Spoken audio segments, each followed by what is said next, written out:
In today's Umamusume video, I want to go over the CM6 Libra Cup, what I'll be doing for it, what Umas I'll be using, and then my thoughts on other Umas as far as this track is concerned. If you enjoy the Umamusume content, please hit that like and subscribe button. You can also join my Discord in the description box down below. Let's go ahead and get started. Now, the first thing that I do want to mention is that we're on a Kyoto 3000 meter track with the final leg starting about right here at this light blue part. You can see that it says it starts with 2,000 meters. This corner right here starts at 2,100 meters. This is going to be important. The first character that we'll talk about is going to be Mejiro Ryan. Her unique says that it starts on the final leg and on any corner as long as you hit number 6. The issue with this is that that is 100 meters distance before you get to start hitting your Excel. If we think about characters who are going to be pretty prominent in this CM upcoming, it's probably going to be like end closers like Gold Ship, maybe someone like Narita Taishin, maybe even some pace chasers as well. But with those first two that I made mentions of, Gold Ship being someone who is going to naturally just be strong because her unique will push her forward during that mid leg. If you are spending, let's just say, what, 600 to 700 SP points on 2 gold recovery skills, it's going to be pretty difficult to kind of get the extra mid-leg involved to turn around and also go forward to keep that 6th place spot. Is it impossible? No. Will every gold ship be the top tier premium built gold ship? No. Will you still get wins as a late surger? Of course. It is a gamble after all. The other skill that I do want to talk about for late surgers is going to be on your left. Now this one, you got to be a late surger, and it is random during that final leg as long as you are above 5, not equal to 5. So you got to be 6, 7, 8, 9.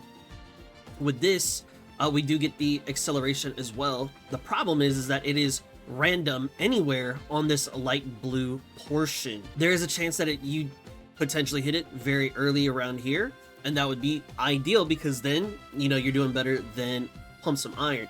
But there's a great chance that it will be potentially later, and it may not give you as much effectiveness. So let's go ahead and talk about the front runners. Seiun Sky, of course, great unique here. This is going to be final leg, and it's just got to be on a corner, but you got to be number 1 instead. So with this one, we're also looking at about 100 meters. The difference being those front runners may have a chance of getting to that point a little bit faster than the end closers, potential pace chasers. Now, one thing with this is that front runners, having a very well built front runner is going to be kind of difficult in my opinion, because we need what, 1,000 stamina or so, give or take. Then we also need some recovery skills, and then we also need the early game skills so that we can beat out the other fronts. And then we also need mid-leg skills so that way we can beat the other fronts as well as push ourselves forward away from the pace chasers, late surgers, and end closers, right? Because we don't want them getting too close to us too early. And then we still need the other stats on top of all of that. So front runners, having a very well-built front runner is going to be kind of difficult. Now, if you do decide to take the Seiun Sky, one thing that, and I'll talk about this later on, is that wit is going to be pretty strong for your front runners, because the way that the race mechanics work is, yes, there are uphills on this map. Yes, having power is going to be good, but having wit and getting these random pace ups will push you forward. If you hit enough of these, you will be able to make up for your lack of power. So yes, if you don't have 1,000 power, and then you see somebody that has 700, 800, 900 wit, and you're like, man, why did I lose to them? They are hitting their pace ups, which is giving them extra distance to compensate for that lack of power. On top of that, you do have this downhill right here, so there is a potential that they could hit that downhill slope and save themselves some stamina as well. Now, going on to the next Uma, who I think may have an interesting unique. Just a couple that I want to point out is going to be Mejiro McQueen. Now, hers with the Duty of Dignity calls. This says it is on the final corner in specific. Now, that is right here. On her unique, you're going to get some target speed. The reason why it's not as bad or as terrible is because by the time you go from 2,000 meters to 2350, so you got 350 meters where you should already hit your top speed.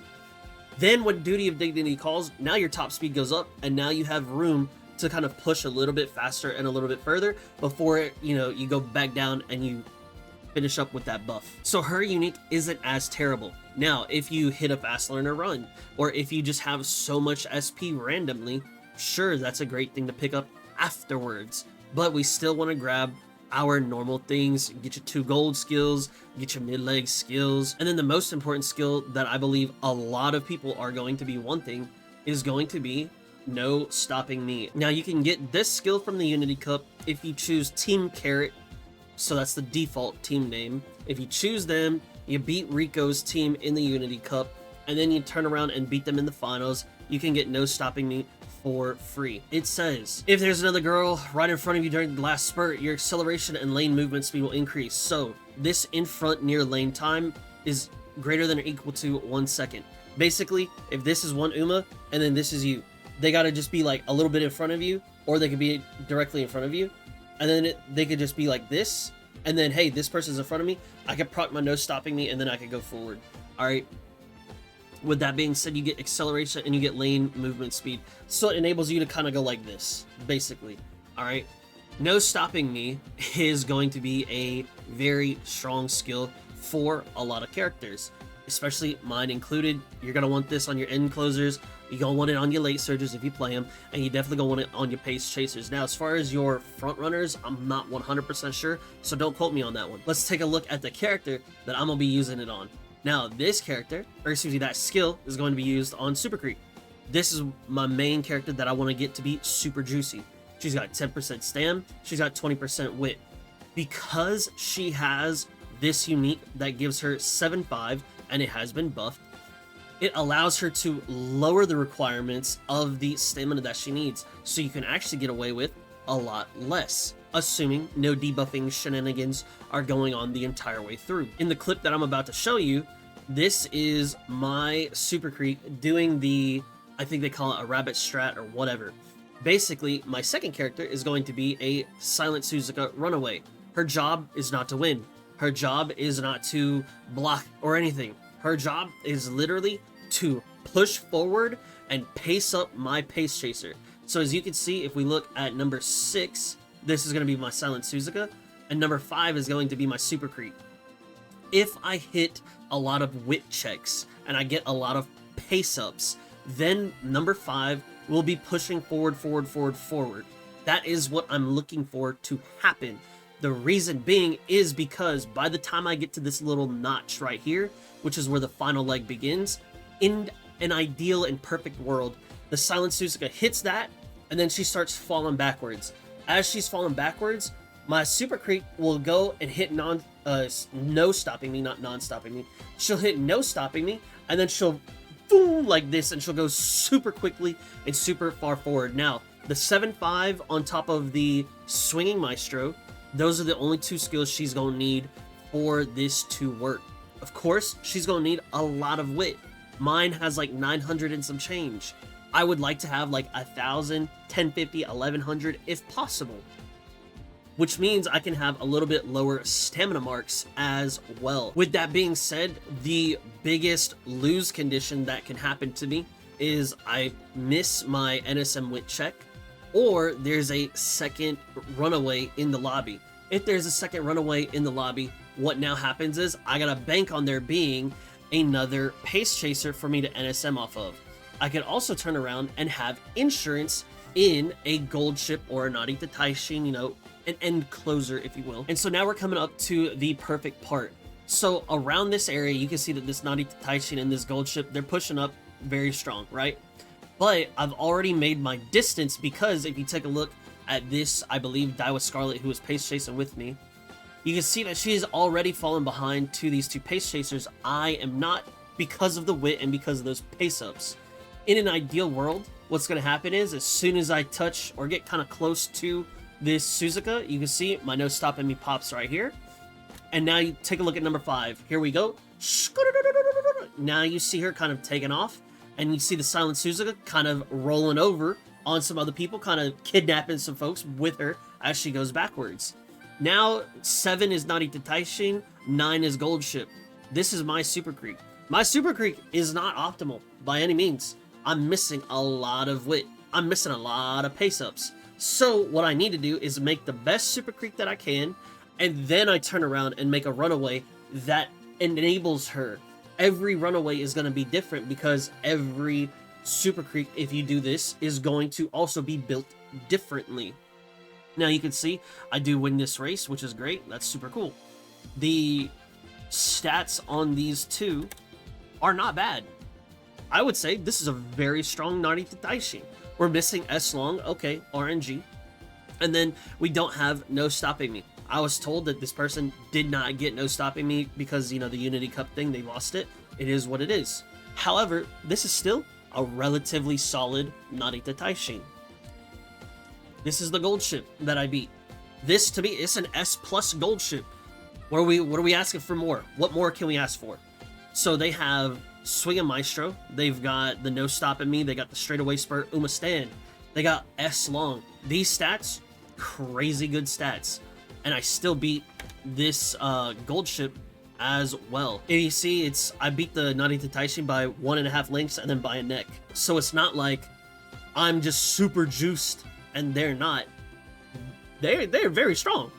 And so, yes, while mine is unoptimal, there are other Super Creeks that I've seen from my Discord and from my stream where they have taken out a very, very perfectly timed encroaching shadow, no stopping me, S plus, S long Narita Taishin. They've beaten that with a much better Super Creek than mine. Now, my Super Creek, obviously, I want to have way more wit. My wit hits were very unlucky, and I did troll a little bit because I just wanted to try the Seiun Sky wit card, and this is what it got me. I'm not complaining about it by any means, but if I took a different wit card that was actually a good wit card, rather than being like a pseudo speed card, then I could have potentially had more wit.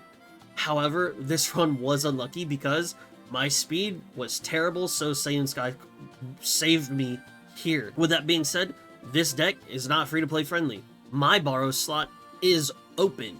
I have it available to me. So I am able to turn around and say, hey, because I don't need to borrow Kita, because I have a rare Rico, because I've got 2 other good speed cards, you know, then you could say, okay, I could borrow an MLB Fine Motion and then just slot in an SR wit here. Or because I have this, then I can just get something else, whatever it is. With that being said, though, there's a lot of room for this to improve and become better. My skills aren't really that great as well. I could take double long corners, I could take double corners here, and then ideally double straights instead of slip and ignited spirit. So there's a lot of room that I could make this much better. You take a look at this and you say, oh, your power isn't as strong. Remember what I said earlier. I will get more lengths for free if I hit the pace ups, obviously, from my wit. That is where I'm getting the extra distance as well. Now, the last person that'll be on my team is going to be this gold ship. Now, I don't know who made this. Shout out to them. Somebody posted it into my Discord. Thank you very much for sharing this. This gold ship, if you want to pause and take a look at it, is what I'm going to try to kind of get just to be insurance. You can see, no stopping me is required. We have double gold here.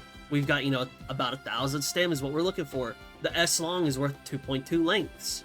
These are all great skills. Now this deck right here, that's me. I don't have that. I don't got it like that. So I'm gonna have to figure out a different way to hit that with my sparks and with the cards that I have available to me. I've seen some crazy stuff happen, and you could definitely hit something close to this without using all of these cards right here. So with all this being said, this is just kind of my thoughts about CM6 Libra coming up soon. If you do decide to play the late surgers, best of luck to you. I hope your gamble pays off. If you decide to play the front runners, best of luck to you. I hope that you're able to get all your stats and your skills. If you decide to go about this route, best of luck to you, because for me at least, I have a lot of fun playing with the wit. But at the very end of the day, remember, it's an RNG game. You get into the finals, anything can happen. You could lose to anything. I've seen people with 1,000 speed win. I don't know how, don't know why. I got no way to explain that. So just remember, at the end of the day, we all gonna have fun. We just out here trying to make the best Umas that we can. And on top of that, remember, if you pick one strat and then you take another strat to counter it, well, guess what? A third strat will pop up and then it will counter the second one. So we're just basically playing rock, paper, scissors. As long as you understand what your win conditions are and what your lose conditions are, and understand that if you hit your win or you hit your lose, you'll be okay with either one. Pick a style or pick a build that you enjoy, or pick Umas that you enjoy playing, and then just go have fun with it. That's what I'm doing, and that's what I'm about to do. I hope y'all do the same. If you got any questions, comments, or concerns, let me know in the comment section down below. If you want to join my Discord, where I get all of my help from, I have a massive shout out goes out to them, because if it weren't for them, I would not have any of this knowledge. So really and truly, this is all from a Discord. If you want that knowledge, if you want to ask questions, the Discord link will be in the description box down below. And that's going to be it for me. If you want to see more Umamusume, Chaos Zero Nightmare, or any other games in the future that I may be interested in, be sure to hit that like and subscribe button. Here is a massive shout out to my current channel members. Thank you so much for the continued support. It means the world to me. And if you'd like to become a channel member, you can do so by clicking the join button down below. And last but not least, be sure to share this video with your friends, with your family, and with your friends' family, so that way you can see what strat I'm running, my thoughts about different characters and their uniques for the upcoming CM, and what you can do about it, or maybe even potentially copy it if you want to. Thank you so much for watching. I'll catch you in the next one. Peace.